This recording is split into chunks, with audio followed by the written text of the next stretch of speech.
একদা হজরত নূহ আলাইহিসসালাম তার সম্প্রদায়কে লক্ষ্য করে বললেন, হে আমার জাতি, আমি তোমাদেরকে স্পষ্টভাবে আল্লাহ রব্বুল আলমিনের আযাব থেকে সতর্ক করছি। তোমরা আল্লাহ রব্বুল আলমিনের ইবাদত করো এবং তাকে ভয় করো এবং আমার কথা মান্য করে চলো। যদি তোমরা আল্লাহ রব্বুল আলমিনকে ভয় করো এবং আমার কথা মান্য করে চলো, তাহলে আল্লাহ তাআলা তোমাদের গুনাহগুলিকে ক্ষমা করে দিবেন এবং তোমাদেরকে অবকাশ প্রদান করবেন এক নির্ধারিত প্রতিশ্রুতি কাল পর্যন্ত। নিঃসন্দেহে আল্লাহ তাআলা যেই প্রতিশ্রুতি দিয়েছেন তা যখন এসে পৌঁছাবে তখন আর অবকাশ দেওয়া হবে না। তাহলে যদি তোমাদের কোনো বোধশক্তি থেকে থাকে তাহলে আমার এই কথাগুলোর প্রতি আমল করো। নূহ আলাইহিসসালামের সম্প্রদায়রা তার এই কথাগুলো শুনে উপেক্ষা করতে লাগলো এবং তার কথার প্রতি কোনো গুরুত্ব আরোপ করল না, বরং তার কথাগুলি তাদের কানে যাতে না পৌঁছে তাই তারা তাদের আঙ্গুলগুলি কানে দিয়ে রাখলো।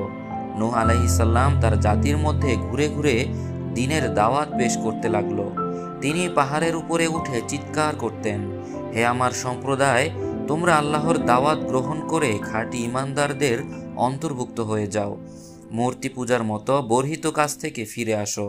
যদি তোমরা এই অন্যায়ের পথ থেকে ফিরে না আসো তাহলে ইহকালে ও পরকালে ভীষণ শাস্তির সম্মুখীন হবে।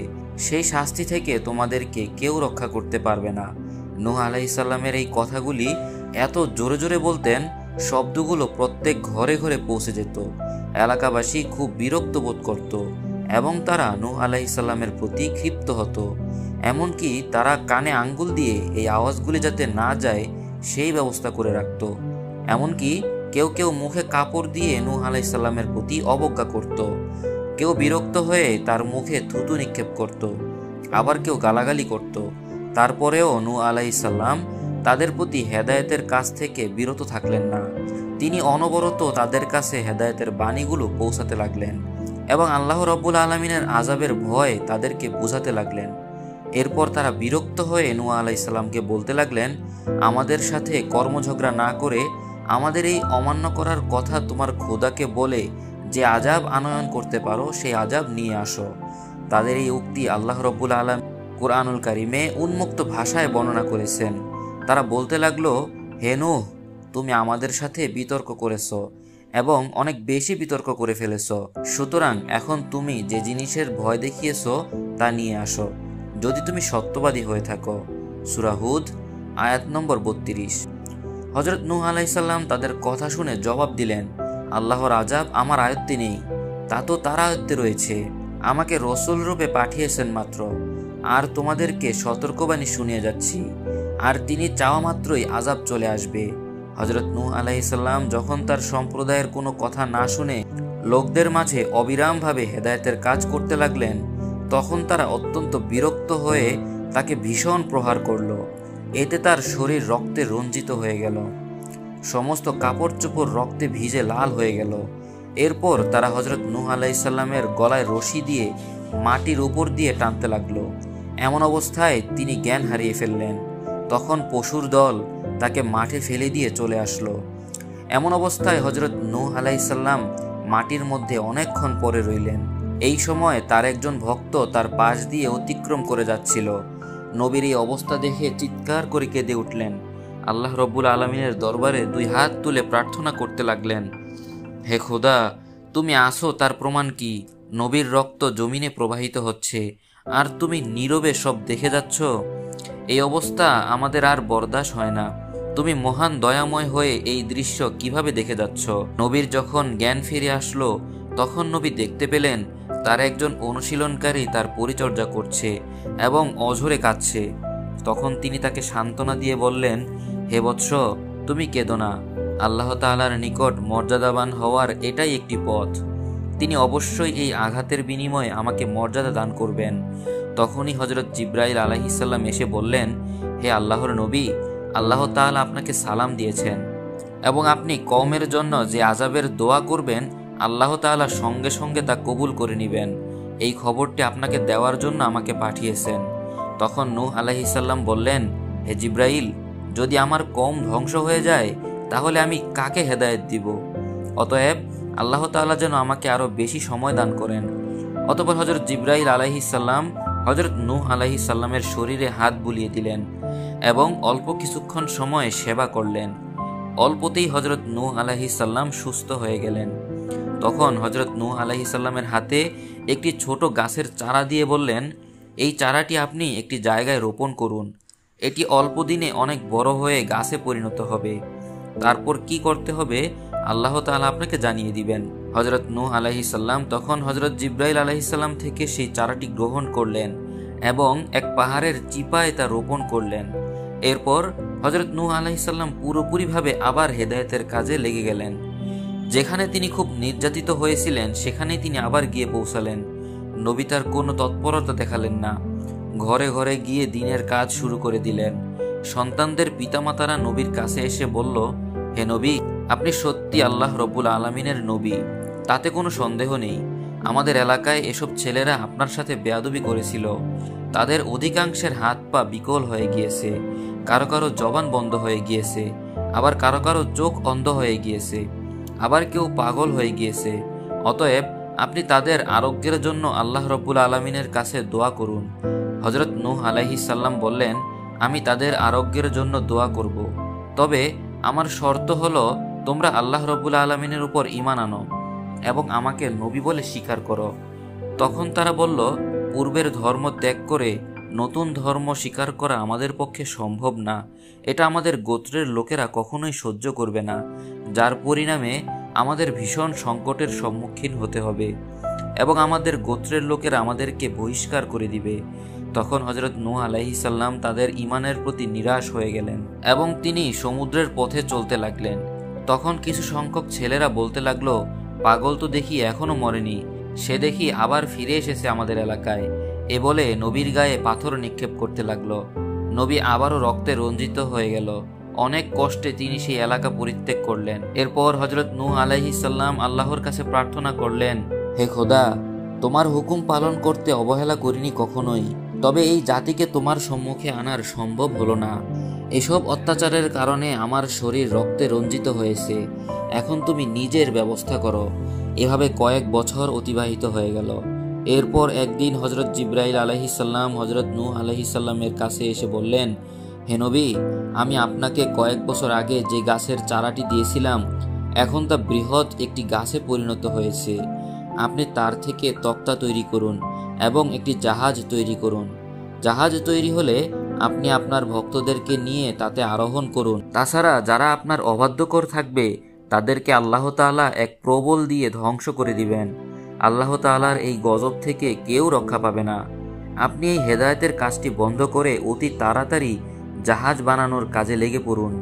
হজরত নূহ আলাইহিসসালাম আল্লাহ তাআলার কাছ থেকে এই জাহাজ বানানোর আদেশ পেয়ে তিনি হয়রান হয়ে গেলেন। তখন এদিক সেদিক ছোটাছুটি করতে লাগলেন। কোথায় লোকজন, কোথায় জিনিসপত্র, তার কাছে তো কিছুই নেই। আল্লাহ তাআলার আদেশ যথাযথভাবে পালন করতে হবে। তখন কিছু উম্মতদেরকে বললেন, হে আমার উম্মতেরা, আমাদেরকে আল্লাহ তাআলা একটি জাহাজ বানানোর আদেশ দিয়েছেন। আমাদের লোক সংখ্যা অনেক কম, অতএব তোমরা আমাদেরকে সাহায্য করো, যাতে করে আল্লাহ তাআলার নির্দেশ অনুযায়ী আমাদের সময়ের আগেই তৈরি করতে পারি জাহাজটি। তখন উম্মতেরা বলতে লাগলো, হে আল্লাহর নবী, আপনি কোনো চিন্তা করবেন না, আমরা এই আল্লাহর আদেশকে যথাযথভাবে পালন করব। এরপর হযরত নূহ আলাইহিসসালাম এই গাছটির নিকট গেলেন, যেটি কিছু বছর আগে রোপণ করেছিল। সেখানে গিয়ে তিনি অবাক হয়ে গেলেন। গাছটি কয়েক বছরের মধ্যে বিশাল বৃক্ষে পরিণত হলো। এর উচ্চতা ছিল 600 গজ এবং তার প্রস্থ ছিল 400 গজ। এত বড় গাছ হওয়ার কারণে এটি প্রদর্শন হয়ে গিয়েছিল। দূর দূরান্ত থেকে মানুষ দেখতে আসতো। হযরত নূহ আলাইহিসসালামের ভক্তদের মধ্যে একজনের অনেক শক্তি ছিল। তার নাম ছিল আহাদ।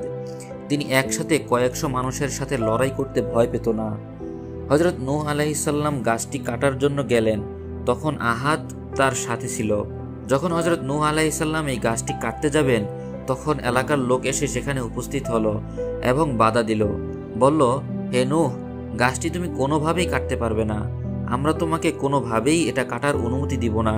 তখন তিনি বললেন, এই গাছটি আমি আল্লাহ রব্বুল আলামিনের নির্দেশে রোপণ করেছিলাম, আর এই গাছটি কাটার নির্দেশ আমি আল্লাহ রব্বুল আলামিনের কাছ থেকে পেয়েছি। তখন লোকজন এসে তার হাত থেকে অস্ত্রটি নিয়ে নিল।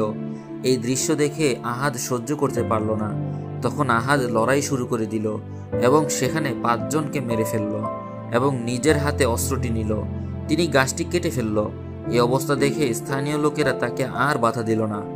অতঃপর হযরত নূহ আলাইহিস সালাম কয়েকদিনের চেষ্টায় গাছটি কেটে তক্তা বের করলেন এবং ছোট শাখা কেটে পেরেক বানিয়ে নিলেন। অতঃপর হযরত নূহ আলাইহিস সালাম তার সারা জীবনের হেদায়েতের ফসল 40 জন উম্মতকে নিয়ে জাহাজ তৈরির কাজে হাত দিলেন। 1000 গজ লম্বা এবং 400 গজ প্রস্থ জাহাজ তৈরির পরিকল্পনা নিয়ে কাজ আরম্ভ করলেন। নবী তার উম্মতদেরকে নিয়ে রাত দিন কাজ করতেন। এই জাহাজ তৈরির কাজে নবী ও তার সঙ্গীরা এত সাফল্য লাভ করল যে যা দেখে সাধারণ মানুষ অবাক হয়ে গেল। এক্ষেত্রে আল্লাহ রাব্বুল আলামিন ফেরেশতা দ্বারা সাহায্য করেছিলেন। প্রতিদিন কয়েকশো মানুষের যা করা সম্ভব ছিল না, আল্লাহ রাব্বুল আলামিন ফেরেশতাদের মাধ্যমে তা করলেন। 40 দিন কাজ করার পর দেখা গেল জাহাজের কাজ প্রায় শেষ। তখন কিছু তক্তার অভাব দেখা দিল।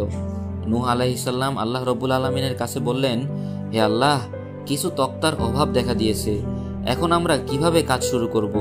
তখন জিবরাইল আলাইহিস সালাম এসে বললেন, হে আল্লাহর নবী, নীল নদের নিচে কিছু তক্তা রয়েছে, তা উত্তোলন করে জাহাজের বাকি কাজ সম্পন্ন করুন। হযরত নূহ আলাইহিস সালাম জিবরাইল আলাইহিস সালামের কথা শুনে বিপদে পড়ে গেলেন। তিনি নদীর তলদেশ থেকে কিভাবে কাঠ সংগ্রহ করবেন। অতঃপর তিনি উম্মতদেরকে নিয়ে পরামর্শে বসলেন। তখন একজন বললেন, উজবির তলব এখন আমাদের দেশে আছে, সে সর্বদা নদীর তলদেশ থেকে মাছ ধরে খায়। তাকে কিছু খাবার দিলে সে অনায়াসে কাঠগুলি তুলে দিতে রাজি হবে। উজবি হলো হযরত আদম আলাইহিস সালামের এক সন্তান। তার কথা অনেক বর্ণিত আছে। সে ছিল ভীষণ লম্বা এবং অনেক শক্তিশালী। সে নাকি 300 গজ লম্বা ছিল এবং তার দেহ ছিল অস্বাভাবিক রকমের। তার স্বাস্থ্য ছিল ভালো, তার চেহারা ছিল উজ্জ্বল, তার খাদ্য ছিল 5 থেকে 10 মণ। তিনি ছিল খুব ভালো ও অত্যন্ত নম্র স্বভাবের। বুদ্ধিজ্ঞানে ছিল খুব সাদাসিধে। ধূর্ততা সম্পর্কে সে আদৌ বুঝত না। অন্যায় কাজ বা অন্যায় অভ্যাসের মধ্যে ছিল না। এজন্য মানুষ তাকে খুব পছন্দ করত। নূহ আলাইহিস সালাম তার উম্মতের পরামর্শের কারণে উজবির কাছে গিয়ে বলল, হে উজবি, তুমি নীলনদ থেকে আমার কাঠগুলি উদ্ধার করে দাও, তোমাকে একবেলা পেট ভরে খাওয়াবো। নূহ আলাইহিস সালামের কথা শুনে উজবি নীলনদ থেকে কাঠগুলি উত্তোলন করে দেওয়ায় রাজি হলো এবং সাথে সাথে নীলনদের দিকে রওনা হলো এবং কিছুক্ষণের মধ্যেই সে নীলনদে পৌঁছে গেল। তিনি নূহ আলাইহিস সালামের আবেদনকৃত কাঠগুলি উঠিয়ে দিলেন এবং বললেন, হে আল্লাহর নবী, আপনি আমাকে খাবার দান করুন। এই আবেদন শুনে নূহ আলাইহিস সালাম তাকে 3টি রুটি দিলেন। উজবি মাত্র 3টি রুটি দেখে রাগান্বিত হয়ে বললেন, হে নূহ, তুমি কি আমার সাথে ধোঁকাবাজি করলে? তুমি আমাকে পর্যাপ্ত পরিমাণ খাবার দেবে বলে আমাকে নিয়ে এসেছো, এখন মাত্র 3টি রুটি দিচ্ছ? এখন আমি সকল কাঠ নদীতে ফেলে দিব। নূহ আলাইহিস সালাম বললেন, এই রুটি 3টি তোমার জামার ভিতরে রাখো এবং আল্লাহর নামে বের করে খেতে থাকো। যদি তৃপ্তি না পাও তাহলে কাঠগুলি নদীতে ফেলে দিও। উজবি নূহ আলাইহিস সালামের কথা শুনে রুটিগুলো তার জামার ভিতরে রেখে দিল এবং বিসমিল্লাহ বলে খাওয়া শুরু করলো। একটি একটি করে খাচ্ছে, কিন্তু রুটি শেষ হচ্ছে না। এক এক করে সে 1200 রুটি খেলো। পরে সে বলল, অনেকদিন পর তুমি আমাকে পেট ভরে তৃপ্তি সহকারে খাওয়ালে। তারপর উজবি নূহ আলাইহিস সালামকে ধন্যবাদ দিল এবং বলল, হে নূহ, কোনো সময় যদি আমাকে তোমার কোনো কাজে দরকার পড়ে এরকম করে খাবারের ব্যবস্থা করে আমাকে ডাক দিবে, আমি তোমার সকল কাজ করে দিব। তারপর উজবি তার জামার নিচে হাত দিল, দেখলো এখনো 3টি রুটি রয়ে গেছে। তারপর উজবি বলল, হে নূহ, আমি কি এই 3টি রুটি নিয়ে যাব? তখন বলল, তুমি 3টি রুটি নিয়ে যাও এবং এগুলো নিয়ে তুমি অনেক দিন চলতে পারবে। তখন উজবি খুশি হয়ে চলে গেল। তারপর নূহ আলাইহিস সালাম কাঠগুলো দিয়ে তার সম্প্রদায়কে নিয়ে নৌকার অসম্পূর্ণ কাজ সম্পন্ন করলেন। সপ্তাহখানেকের মধ্যে নৌকার কাজ পরিপূর্ণ হয়ে গেল। দেশের হাজার হাজার মানুষ নূহ আলাইহিস সালামের জাহাজের খবর শুনে দেখতে আসে এবং বিদ্রুপ হাসাহাসি করে, কারণ মরুভূমির দেশে জাহাজ তৈরি করা এটা হাস্যকর কাজ ছাড়া আর কিছুই হতে পারে না। জাহাজের কাজ শেষ করে নূহ আলাইহিস সালাম দ্বিতীয় নিদর্শনের অপেক্ষায় ছিলেন। এরপর একদিন দেখা গেল রাতের অন্ধকারে জাহাজের মধ্যে পায়খানা প্রস্রাব করে সর্বনাশ করে ফেলেছে। নূহ আলাইহিস সালামের বুঝতে আর বাকি রইল না এই কাজটি কাদের দ্বারা সম্ভব। কিন্তু নূহ আলাইহিস সালাম ছিলেন অনেক দুর্বল। তাদের সাথে মোকাবেলা করার শক্তি তার ছিল না। তাদের সাথে মোকাবেলা কোনো পদক্ষেপও তিনি নিলেন না, অগ্রসরও হলেন না। বরং আল্লাহ তাআলার কাছে বললেন, যারা আমার জাহাজের মধ্যে পায়খানা করেছে তাদের ব্যবস্থা করুন। এদিকে করুণ হয়ে গেল তারা। রাতে নয়, দিনের বেলাও পায়খানা করতে শুরু করলো। প্রতিদিন পায়খানা প্রস্রাব করতে করতে একদিন দেখা গেল যে নৌকা পুরো ভরে গিয়েছে। এদিকে নূহ আলাইহিসসালাম মাঝে মধ্যে দূর থেকে এসে এই অবস্থা দেখে কাঁদতে লাগলেন এবং তার সঙ্গীরাও কাঁদতে থাকে। একদিন একজন কানা লোক পায়খানা করতে এসে পা পিছলে নৌকার মধ্যে পড়ে গেল। পায়খানার ভিতরে হাবুডুবু খেতে খেতে কোনো রকমের সাঁতার কেটে সে বাইরে এসে দেখলো তার চোখ ভালো হয়ে গেছে। তখন সে খুশিতে তার সম্প্রদায়ের কাছে দৌড়ে আসলো এবং বলল, আমার চোখের অন্ধত্ব দূর হয়ে গেছে। প্রথমে কেউ বিশ্বাস করলো না, তারপর অনেক রকম পরীক্ষা করে দেখলো সত্যিই সে ভালো হয়ে গেছে। তারপরে এই খবর প্রতিদিন ছড়াতে লাগলো। তারপর একদল মানুষ রাতের অন্ধকারে একটি অন্ধ ব্যক্তিকে জাহাজে নিয়ে গেল, তারপর তাকে ধাক্কা দিয়ে ফেলে দিল। সে অনেকক্ষণ চুপ করে থাকার পর তার অন্ধত্ব দূর হয়ে গেল এবং সে ভালো হয়ে উঠে আসলো। সে পরিষ্কার সবকিছু দেখতে পাচ্ছে। পরপর দুইজন অন্ধ ব্যক্তি ভালো হয়ে যাওয়ার কারণে দুনিয়া থেকে আলোড়ন সৃষ্টি হলো। একদা হযরত নূহ আলাইহিসসালাম দেখলো এখন আর কেউ পায়খানা করতে আসে না। প্রত্যেক দিন শত শত অন্ধ ব্যক্তি এখানে এসে ডুব দিয়ে যাচ্ছে আর ভালো হয়ে যাচ্ছে। অন্ধদের পরে পঙ্গু ও অচল ব্যক্তিরা তারা গিয়ে হযরত নূহ আলাইহিসসালামের মলযুক্ত নৌকায় ডুব দিতে লাগলো আর আরোগ্য লাভ করতে লাগলো। তারপর শুরু হয়ে গেল রোগবিধি লোকেদের ভিড়, তারাও আরোগ্য লাভ করতে লাগলো। এভাবে লোকদের ভিড় বেড়ে যেতে লাগলো। তারপর দেশে বিদেশে থেকে লোক আসা শুরু করলো। তারা শুধু ডুব দিতেই আসে না, তারা পাত্র ভরে ভরে মল নিয়ে যেতে শুরু করলো। সপ্তাহখানেকের মধ্যে মলমূত্র শেষ হয়ে গেল। এরপর যারা দেশ বিদেশ থেকে আসলো তারা জাহাজ ধুয়ে পানি নিয়ে যেতে লাগলো। শেষের দিকে ধুয়ে মুছে নেওয়ার জন্য প্রতিযোগিতা শুরু হয়ে গেল। কিছুদিনের মধ্যে নূহ আলাইহিসসালামের জাহাজ পরিষ্কার হয়ে গেল। তারপর আল্লাহ নূহ আলাইহিসসালামকে আদেশ করলেন, তুমি তোমার সম্প্রদায়কে এবং দুনিয়ার সকল প্রাণী থেকে একজোড়া করে তোমার জাহাজে উঠাও। নূহ আলাইহিসসালাম আল্লাহ তাআলার কথা শুনে খুব তীব্র হয়ে গেলেন, কেননা পৃথিবীর আনাচে কানাচে হাজারো প্রাণীর বসবাস। এত অল্প সময়ের মধ্যে একসাথে কিভাবে এসব কাজ করবেন, বিষয়টি তার কাছে খুব কঠিন মনে হলো। এমন সময় হযরত জিবরাইল আলাইহিসসালাম নূহ আলাইহিসসালামের কাছে এসে বললেন, হে আল্লাহর নবী, আপনি চিন্তিত হবেন না, এ বিষয়ে আল্লাহ তাআলা আপনাকে সাহায্য করবেন।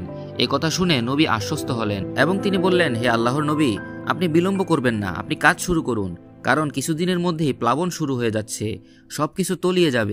নবী সব জায়গায় গিয়ে গিয়ে প্রাণীদের সংগ্রহ করলেন এবং আত্মীয় স্বজনদের কাছে গিয়ে গিয়ে বললেন, অচিরেই আল্লাহ তাআলার পক্ষ থেকে এক প্লাবন আসছে, এই প্লাবনে সমস্ত দুনিয়া ডুবে যাবে, তোমরা সবাই আমার জাহাজে গিয়ে আশ্রয় গ্রহণ করো। এ কথা শুনে তারা আত্মীয় স্বজনরা বললেন, আমরা তোমার কথা বিশ্বাস করি না, আমরা তোমার জাহাজে যাওয়ার প্রয়োজন মনে করি না। ইতিমধ্যে বন জঙ্গল থেকে প্রাণীরা এসে নবীর নৌকার সামনে ভিড় করতে লাগলো। তারপর নূহ আলাইহিসসালাম তাদেরকে জাহাজের মধ্যে ওঠার ব্যবস্থা করে দিলেন এবং এই কাজ শেষ করলেন। নূহ আলাইহিসসালামের আত্মীয় স্বজনের সংখ্যা ছিল খুবই কম। এর মধ্যে আবার নবীর ছেলে জাহাজে উঠতে চাইলেন না। তিনি বললেন, হে বৎস, তুমি নৌকায় উঠে পড়ো, কারণ আল্লাহ তাআলার প্লাবনে পৃথিবী ধ্বংস হয়ে যাবে। সে নৌকায় উঠতে অস্বীকার করলেন। তখন নূহ আলাইহিসসালাম তার ছেলেকে রাগান্বিত হয়ে বললেন, উঠ শয়তান, উঠ, জাহাজে উঠে পড়। তখন এই সুযোগে শয়তান জাহাজে উঠে পড়ল, কিন্তু কেউ দেখলো না। শয়তান তো জাহাজে উঠেই গেল, কিন্তু নবীর ছেলে কেনান জাহাজে উঠল না। তখন আল্লাহর কাছে বলল, হে আল্লাহ, তুমি বলেছিলে তুমি আমার পরিবারকে সাহায্য করবে, তুমি আমার ছেলে কেনানকে সাহায্য করো। আল্লাহ নূহ আলাইহিসসালামকে বললেন, তুমি একজন আল্লাহর নবী, কেনান হলো কাফের, অতএব তার ব্যাপার তুমি ছেড়ে দাও, আল্লাহ তাআলা তার ব্যাপার ফয়সালা করবেন। সেই দিনটি ছিল চন্দ্র মাসের 10 তারিখ। বাতাস ও পানির তীব্রতা বাড়তে লাগলো। দেখতে দেখতে মাটির উপর প্রচুর পানি জমে গেল। দুপুরবেলা মরুভূমির উপর পানি এসে গেল। তখন নবীর জাহাজ পানিতে ভাসতে লাগলো। তখন কিছু লোক নবীর জাহাজের সামনে এসে সাঁতরাতে লাগলো এবং নৌকাতে উঠতে চাইলেন। নূহ আলাইহিস সালাম যখন তার অনুসারীদেরকে জাহাজের ওঠার আদেশ করেছিলেন, তখন আল্লাহ রাব্বুল আলামিন কোরআনের ভাষায় এভাবে বর্ণনা করেছেন। নূহ আলাইহিস সালাম বলল, তোমরা উঠে বসো, এটা আল্লাহর নামে চলতে থাকবে এবং বিস্তৃত লাভ করবে। আমার রব বড়ই ক্ষমাশীল ও দয়াময়। সূরা হুদ আয়াত নম্বর 41। বালুকাময় তেজস্বনীয়তে স্রোতের ভরা ঘটনা কোনো রূপকথাও শুনেনি। তাই থেকে নেতৃত্ববান লোকেরাও নূহ আলাইহিস সালামের নৌকা নিয়ে উপহাস করে বেড়াতো। যখন তারা বাস্তবতা দেখলো তখন তারা বিশ্বাস করলো। নূহ আলাইহিস সালামের ছেলে কেনান একটি বড় পাহাড়ে গিয়ে দাঁড়ালো।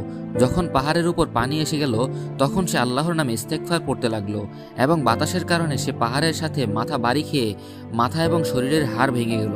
তার লাশ পানিতে ভাসতে ভাসতে এক অজানা দেশের দিকে চলে গেল। হযরত নূহ আলাইহিস সালাম তার সঙ্গীরা এবং সকল জীবজন্তুদেরকে নিয়ে জাহাজের মধ্যে খুব নিরাপদে ছিল। জাহাজ নিজ গতিতে চলতে লাগলো। যাত্রীরা তার কোনো খোঁজখবরই রাখলো না। জাহাজ অধিকাংশ সময় বাইতুল্লাহর চারপাশে ঘুরতে থাকতো। আল্লাহ তাআলা এই ঝড়ের মাঝে এবং প্লাবনের মাঝে জাহাজকে অক্ষত রাখলো। যাত্রীরা প্লাবন সম্পর্কে কিছুই বুঝতে পারলেন না। এর ভিতরেই দিন কাটাতে লাগলেন। এই কয়েকদিন ইবলিশ শয়তান আত্মগোপন করেছিল। শয়তান একদিন শুয়োরের নাকে সুরসুরি দিল। শুয়োর হাঁচি দিলে তার নাক থেকে একটি ইঁদুর বের হয়ে আসলো, আর ইঁদুর ছোটাছুটি করতে লাগলো। সে নিচতলায় গিয়ে কাঠ কাটতে শুরু করলো। ইবলিশের ইচ্ছা ছিল ইঁদুরকে দিয়ে কাঠ কেটে জাহাজের পানি ঢুকিয়ে দিবে এবং জাহাজ ডুবে সবাই মারা যাবে। কিন্তু তখন একজোড়া কবুতর কাজ দেখে ফেললো। তখন কবুতরগুলো নূহ আলাইহিস সালামের কাছে গিয়ে বলল, হে আল্লাহর নবী, আমরা এখনো দেখে আসলাম ইঁদুর নিচতলার কাঠ কেটে ধ্বংস করছে, আপনি এখনই এর ব্যবস্থা গ্রহণ করুন। তখন নূহ আলাইহিস সালাম প্রাণীদের কাছে এসে জিজ্ঞেস করলো, ইঁদুর কোথা থেকে আসলো? তখন শুয়োর বলল, ইবলিশ এসে আমাকে সুরসুরি দিল, আমার নাক থেকে ইঁদুর বের হলো। দুনিয়াতে থাকাকালীন আমার নাকের ভিতরে ছোট ছোট ইঁদুরের বাচ্চা ঢুকিয়ে দিয়েছিল ইবলিশ। নূহ আলাইহিস সালাম অবাক হয়ে গেলেন এবং বললেন, ইবলিশ কিভাবে আমার অনুমতি ছাড়া আমার জাহাজে উঠতে পারলো? আমি তো ইবলিশকে অনুমতি দেইনি। ইবলিশকে তলব করা হলো। ইবলিশ এসে বলল, হে আল্লাহর নবী, আপনার অনুমতি ছাড়া জাহাজে উঠিনি। আপনি শেষবারের মতো আপনার ছেলেকে বলেছিলেন, উঠ শয়তান উঠ। তখন এই আদেশটা নিজের মনে করে নিয়েছিলাম। নূহ আলাইহিস সালাম ইবলিশের কথা শুনে নির্বাক হয়ে গেলেন। তখন তিনি জাহাজের সবার নিরাপত্তার জন্য চিন্তা করতে লাগলেন। তিনি বাঘের কাছে গেলেন এবং তার পিঠে হাত বুলিয়ে দিলেন। তার থেকে একটি বিড়াল সৃষ্টি হলো। তখন নূহ আলাইহিস সালাম বিড়ালকে আদেশ করলেন, যাও ইঁদুরকে নিয়ে আসো। ইঁদুরকে বিড়াল ধরে নিয়ে আসলো। ইঁদুর বলল, হে আল্লাহর নবী, আমরা ইবলিশকে জাহাজের একজন সম্মানিত লোক মনে করেছিলাম, তাই জাহাজের কাঠ কাটার কাজে লেগেছিলাম। তখন ইঁদুর বলল, হে আল্লাহর নবী, আপনি আমাকে ক্ষমা করে দিন, আল্লাহর কাছে আমাদের জন্য প্রার্থনা করুন। তখন নবী বুঝলো ইঁদুরের কোনো দোষ নেই, সব দোষ ইবলিশের। এদিকে 40 দিন বৃষ্টি হতে লাগলো, জমিন ফেটে পানি বের হতে লাগলো। তখন সমস্ত দুনিয়া পানিতে তলিয়ে গেল। তখন নূহ আলাইহিস সালামের নৌকা কচুরিপানার মতো ভাসতে লাগলো। নূহ আলাইহিস সালামের জাহাজ একাধারে 6 মাস 8 দিন চলতে লাগলো। তারপর আল্লাহ তাআলার আদেশে বৃষ্টি থেমে গেল, জমিনের পানি শুকাতে লাগলো। হঠাৎ একদিন নূহ আলাইহিস সালামের জাহাজ থেমে গেল। আল্লাহর আদেশ, এমন ভাবে থামো যে সমস্ত প্রাণী নামার সুবিধা হয়। সমস্ত প্রাণী নিচে নামলো। আস্তে আস্তে সমস্ত কিছু দৃশ্যমান হতে লাগলো, কিন্তু কেউ পৃথিবীর কোনো কিছুই বুঝতে পারলো না। তখন নূহ আলাইহিস সালাম কবুতরকে পাঠালো পৃথিবী দেখার জন্য। কবুতর এসে বলল, হে আল্লাহর নবী, জমিনের পানি শুকিয়ে গিয়েছে এবং জমিন বসবাস করার জন্য উপযোগী হয়ে গিয়েছে। তখন নূহ আলাইহিস সালাম একথা শুনে সমস্ত প্রাণীকে নামতে বললেন। সমস্ত প্রাণী বসবাস শুরু করলো, যে যার মতো করে গন্তব্যে পৌঁছে গেল। তখন নবী ও সম্প্রদায়ের লোকেরা জমিনের আশেপাশে তাকিয়ে দেখলো কোনো কিছুই অবশিষ্ট নেই।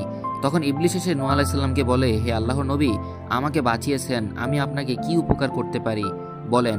নূহ আলাইহিস সালাম বললেন, উপকার আমার লাগবে না। আচ্ছা, তুমি তো কাউকে উপকার করো না, আমার কি ক্ষতি করেছো বলো আমাকে। আমি আপনার কোনো ক্ষতি করিনি, কিন্তু রাতের বেলা উটের গোস্ত দিয়ে ভালোভাবে খাবার খেয়ে ঘুমিয়ে গিয়েছিলেন। ওই দিন রাতে আমি অনেকভাবে চেষ্টা করেছিলাম আপনার নামাজ কাজা করার জন্য। তখন নূহ আলাইহিস সালাম বললেন, আস্তাগফিরুল্লাহ, আমি আর কখনো পেট ভরে খাবো না। ইবলিশ বললেন, আস্তাগফিরুল্লাহ, আমি আর কখনো মানুষকে উচিত কথা বলবো না। তখন নূহ আলাইহিস সালাম বললেন, ইবলিশ, তুই এখন সরে যা। তারপর নূহ আলাইহিস সালামের সন্তানরা এবং সম্প্রদায়রা আবার নতুন করে বসবাস করতে লাগলো।